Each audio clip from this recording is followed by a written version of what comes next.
In this video, we are going to cover some more of my teaching philosophies that will help you understand why I run my classes like I do and ensure that we have a great relationship this semester. So I want to call these next three things common sense items, probably better stated as things we know intuitively but sometimes lose sight of. So the first one is that this is a college class. Obviously, but you'd be surprised at how often students comment that the class should have been easier or that the material that was on a quiz should have been more directly related to the subject, or I should have just taught exactly what you needed to do to make a project. But this is not a correspondence course. It's a college class that requires critical thinking. Now, depending on what department you're in, critical thinking is defined a little bit differently, but it's an essential part of any class. If you learn critical thinking while you're at college, it will help you in numerous ways in your life. It's one of the reasons that many jobs that don't really need one or need a specialized degree still require you to have one to get through the door for an interview.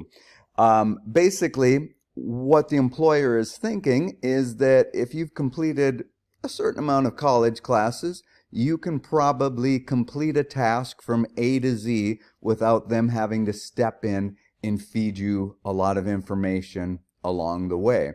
So if you're not developing these important critical thinking skills while taking a college class, then there's probably something wrong.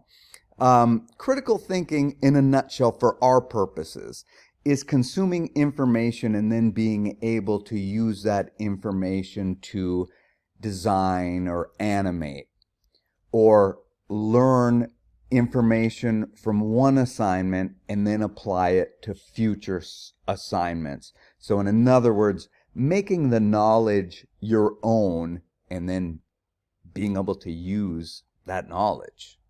You will see a question on the quiz that looks like this. This is a college level class that requires, and the answer is critical thinking. Next item, life is not fair. I think we all know this, but I'm surprised how often I hear students, and sometimes even myself, say things like, that's not fair. She came up with that design in 2 minutes, and it's awesome, and I've been working at it for 4 hours and can't come up with a decent concept for the design. Or one person can read 5 history chapters in 25 minutes and be ready for a test, and others of us will have to spend 8 hours studying and making flashcards just to pass the test. So no, life is not fair. We all learn at different rates. But the beautiful news is that now with video learning, just about anyone can learn the things that are important to him or her. You might have to watch the video over and over like we talked about, and back it up and that kind of stuff. You may have to watch it at a slower speed, but you can learn it. And here's the good news. If you feel like, oh man, I'm really struggling, it takes me a long time to learn something, generally, once you learn the basics, it sticks with you, and then you just need a refresher and or update from time to time. So, so what if you spend hundreds of hours learning and the next person just does 20 hours? You still did it. And often those students that the things come real easy to aren't the best creatives. They just they learn it, they look pretty good in school, but they just don't have that oomph to go. So if you really want it, go for it. Try it. I use Ryan Reynolds as an example because he's funny, good looking, and he can act. And then there's the rest of us. Life is just not fair. However, I will make our class as fair to each and every student as humanly possible. I will grade uniformly. I do not round up grades so that it is very fair that if you've been solidly in an A category all semester and there's another student who, didn't take the class so serious and is sitting at a 89%, that 89% will not be rounded up to an A. So keep that in mind. Quiz question, life is not fair. One example is that we all learn at different rates. I believe video learning really allows those who want it bad enough to learn just about anything. This may mean that you have to watch the video, and the answer is multiple, meaning you may have to watch the video multiple times to get the information. Item number 3, you are either in or you're out. And this one's hard for some people to understand. If you cannot be present for this class, then you will not have a good experience. And by present, I'm not talking about necessarily physically present, talking mostly about being mentally present for the class. So obviously this includes all classes, including online classes. You need to block out large amounts of time on your calendar for this class. If you don't have time for this class, then you are not present mentally for this class. Your grades and your ability to get what you need from this class will suffer. How much time should you be blocking out for this class? Here's the college average. 3 hours per week per unit. That means a 3-unit class is supposed to result in 9 hours of classwork per week for a full semester 16 to 17 week class. If you don't have the time to read and fully understand the instructions for each assignment, what's the point? Each semester I have students turn in assignments that are not per the instructions.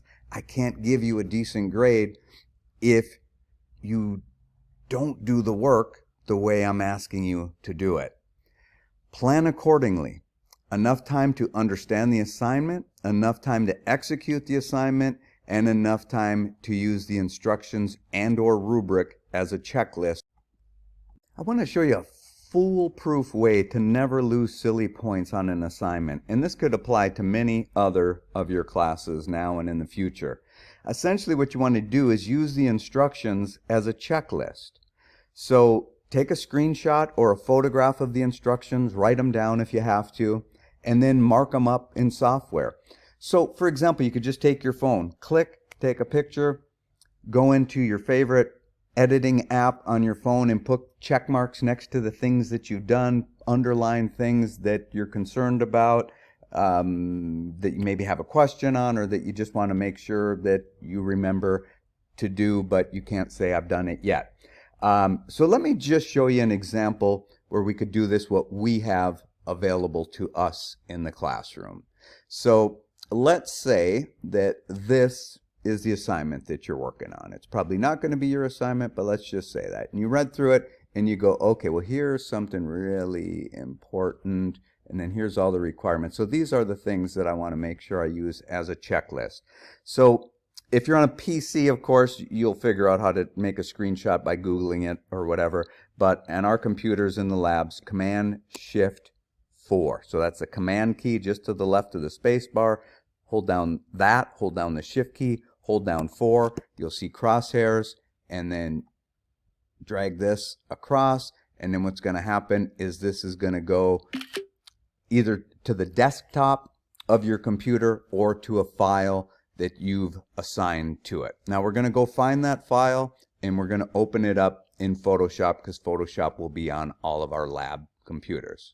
And if you have the Creative Cloud, even if you're not using Photoshop for your class, it will be in there. You can download it. I'm referring to if you have the software, and we'll talk more about software later on. And don't worry that you don't know how to use it, because I'm going to show you all you need to do this if you don't have another way of marking things up. Okay, so here's that screenshot. I'm going to right click on it or hold down the control key and left click, same thing. Go to open with and select Photoshop. Make sure you do not have the cap key on, and you're going to go to the brush tool. And I'll just show you here that when you have the brush tool selected, you can use the bracket keys that are just to the right of the P key, and you can make this brush bigger and smaller. But if you have cap locks on, it just shows up as a crosshair. So this is definitely much handier. just the simple accessing this brush tool and being able to change this foreground color is all you need to do this. So what we're going to do is we're going to establish a system. Here's my suggestion. Use yellow to set cautionary or things that you don't want to forget but you haven't yet done. And all I did to change this is just double click right here. Double click and then use this to select the color. Boom. Click OK. And so this is something that I want to remember. So I'm just going to surround it in yellow. And if you screw up, like go like that over the top of something, just do Command Z and then try it again. And let's see, I think I have my flow all the way up because that's probably how it'll be for default by you. Okay, so that's going to remind me that that is important. And then let's say I've already started on the project and I've done this, this, and this. Then let's use red to indicate things that we've done already. So again, click on that, select the color. Now for this, I don't want to cover up all the instructions, so I'm just going to use the left bracket key to make it smaller. And let's say that I've done this, this, and this so far. And that's where I'm at right now. Great. Wherever you're saving the project, go ahead and save this. So all you're going to do is go up to File, Save As, and we'll call it, whatever the name of the project is, and then we'll call it Checklist. And then once you have that saved in there, you can keep opening this and keep making edits as you go until there is nothing left without a check mark next to it, and then you've just eliminated the possibility of missing out on silly things and going, oh, I could have got an A on this assignment if I would have just stopped and read the instructions a little bit better. All right, back to you are either in or you are out. Be present and believe that you deserve to do well in the class. This is your class. Ask questions if you do not understand something. You and your education are important to me. You are welcome to be here. You deserve to be here. You deserve to do well. So, wake up, so to speak, and dig in and do what you need to do to get this class under your belt. If you cannot be present and give the time that the class requires, you either need to drop it or change your situation. Also, bad things sometimes happen to good people. And on that note, if you're experiencing any kind of mental health issues, get help right away. Dial 911 if it's suicidal thoughts or something like that. Get the help you need. Maybe it's from your doctor. Maybe it's from student services. Remember the ring buoy I pointed out in Canvas? When you click on that, one of the things you'll find is student services. If you still can't figure out where to get help, ask me. There's a difference between an excused absence and not being mentally present. An excused absence, see the syllabus and grading video, means you have a verified excuse and that when you return to study, you will make up the time and catch up. But if you cannot be present, then you should drop the class and take it in the future when you can get what you really need from the class. And I'm stressing that because this class is not a joke. You're taking it for a reason, even if it's just to consider this profession, you still want to fully consider it. If it's to be a part of the profession, then trust me, you need everything that I'm talking about in here. Okay, respectfully, and please, do not send me long emails documenting all the things that are going wrong in your life. I'm here to help you with the class itself. Other than referring you to the help options that we just talked about and are shown above, I cannot help you in your personal life. I do feel for you, but it all goes back to life is not fair, and sometimes we just simply have to retake the class when we are in a better frame of mind to complete it.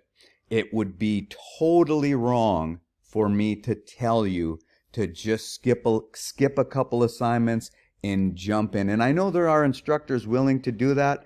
I just feel that it's wrong. The class has a purpose. Let's stick to that purpose. You'll get what you need. All right. When you do all that, the grades take care of themselves.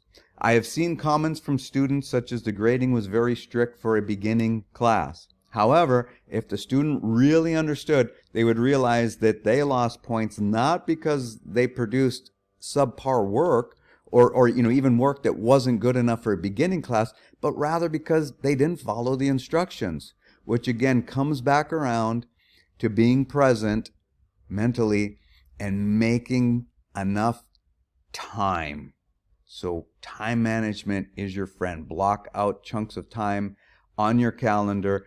Download an app that will help you with time management, whatever it takes. Use an old-fashioned calendar if that's better for you. You can read this. It's kind of a reiteration of what I just said. Quiz question. If your personal life gets in the way this semester, even if it's not your fault, refer to Life is Not Fair. You may simply have to blank the class and take it again in the future. The answer is drop. Please don't let that happen though. Engage right from the very beginning. All right, to wrap this up, I enjoy being a college professor. I would not do it otherwise. Do what you love or learn to love what you do. I read that in a book a long time ago, and it was kind of a life changer for me. Life's too short to be miserable. I want both you and me to have a positive experience this semester. My philosophy of the class environment, which may be virtual if you're taking an online class, is this. When we are working towards completing a task, I want the class to feel like a design studio. I'm not your boss. I am more like your creative director. We all work together and help each other become better designers / animators / students. Call me Steve, not even professor, just Steve. The only time I want you to think of me differently is when the assignment is due. But even then, not as a professor that's out to get you, but rather think of me like a client who expects the work to be done correctly and turned in on time. The lucky thing for you is that if the work is less than perfect or you happen to turn it in late, you don't immediately get fired or lose a good client. You simply lose points. See you in the next video.